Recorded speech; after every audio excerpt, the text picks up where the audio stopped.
Do you value your acts more than your mental health? Yes.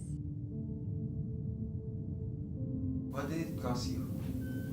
Sa pagpili ko sa ACADS more than my mental health, marami akong pinagpalit tulad ng complete hours of sleep, mga gala with friends and family. Tapos hindi na rin ako nagkakaroon ng healthy eating habits. Do your parents pressure you to become a scholar? No. If no, why do you think you should become a scholar?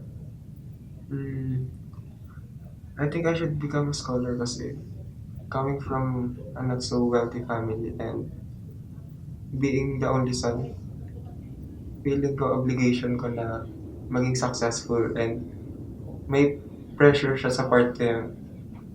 And kaya I always do my best in terms of ACADS pati in other factors para maging worth it din yung hirap ng magulang ko. No, they're not pressuring me, pero ako yung nakakaramdam ng pressure sa sarili ko kasi being in a not so fortunate family, kailangan ko ng scholarships just to study in a prestigious school like MCL na medyo mahal din yung talaga yung tuition. Tapos, so it appears more than a responsibility para sa akin. Do you value your ACADS more than your mental health? No, Why do you think mental health is more important? I think mental health is more important, especially when you need to always prioritize your mental health, especially when you're studying. Kasi, yung parang kasi pag nag-aaral ka, hindi ka nga mag-perform well kapag yung mental health wise hindi stable. So, pag puro akas ka na akas, may stress ka, and then if na-stress ka, ano mangyayari sa'yo? Kasi yung ACADS parang isang point lang siya ng buhay mo. Yung mental health, kapag ka naapektuhan siya, parang lahat ng part ng buhay mo, parang di ka na magiging maayos. In your opinion, is it right to prioritize your ACADS first than your mental health? No. No. No. No.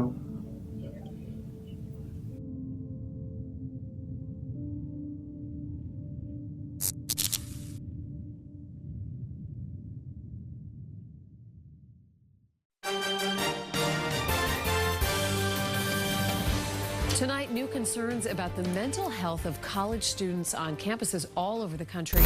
As research finds, a huge number of undergrads are suffering from mental distress. As students head back to campus, colleges and universities across the country are facing a growing demand for mental health care. At ayon nga po sa pag-aaral na isinagawa ng University of the Philippines, kasama ang stress sa mga dahilan ng pagkakaroon ng mental health problem nating mga Pinoy. Ayon sa psychiatrist at UP College of Medicine Professor Emeritus Dr. Lourdes Ignacio, tinatayang may mahigit 28 million Filipinos o isa sa bawat 3 Pinoy ang may mental health problems. In today's generation, many students seem to pressure themselves in order to achieve and maintain a high set of grades.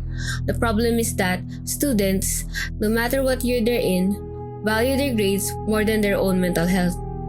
Energy and motivation are lost due to the negative side effects of choosing academic standards than one's well-being. The existence of grades and the pressure to achieve an extraordinary one prohibits students to enjoy relaxing activities because they are too preoccupied on finishing a load of homework or studying for an exam. This is for the reason that grading system as an arbitrary standard and became the modifier of one's success or failure.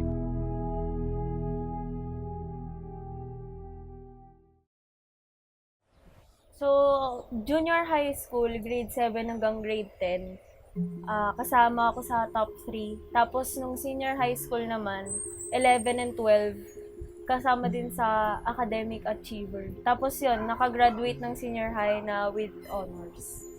Actually, nung grade 7, sa SciTech ako nag-aral. Tapos, hindi ko kinayanan kasi sobrang laki nung pressure na binibigay sa amin ng mga teachers. Kasi parang expected ka na cream of the crop kayo, tas kailangan laging matataas yung grades. Kahit sabay-sabay yung mga activities, parang kada isang teacher, nag-expect sila na dapat on top lahat ng estudyante dun sa subject nila. So, hindi ako nagtagal doon. bumigay yung physical health ko, lumipat ako ng dyan sa Meridian, dito lang sa subdivision namin. So, ikaw, na-value mo ba yung ACADS more than your mental health? Oo. Lalo na nung senior high school, parang mas gusto ko pang magpuyat, tapos hindi kumain. Tapos parang i-pressure yung sarili para lang ma-maintain yung pagiging achiever na. Kasi hindi ko din alam ba sa sarili ko, pinipressure ko yung sarili ko na i-maintain yun. Pero kinamama naman, sabi nila okay na. Pero yun, actually yung senior high na-develop yung hindi na-develop, parang na-worsen yung mental health. Tama ba yun? Mas pinaprioritize mo yung ACADS kaysa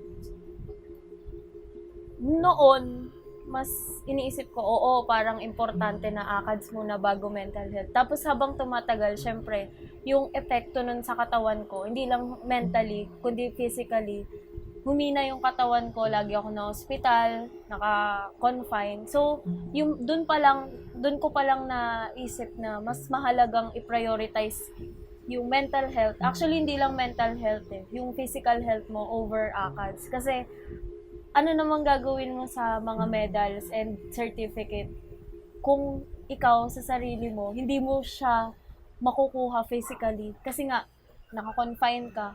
Tapos, syempre yung gastos sa ospital, mas importante pa ba yun kaysa dun sa mga medals and certificate na hindi mo naman masasangla. O, di ba?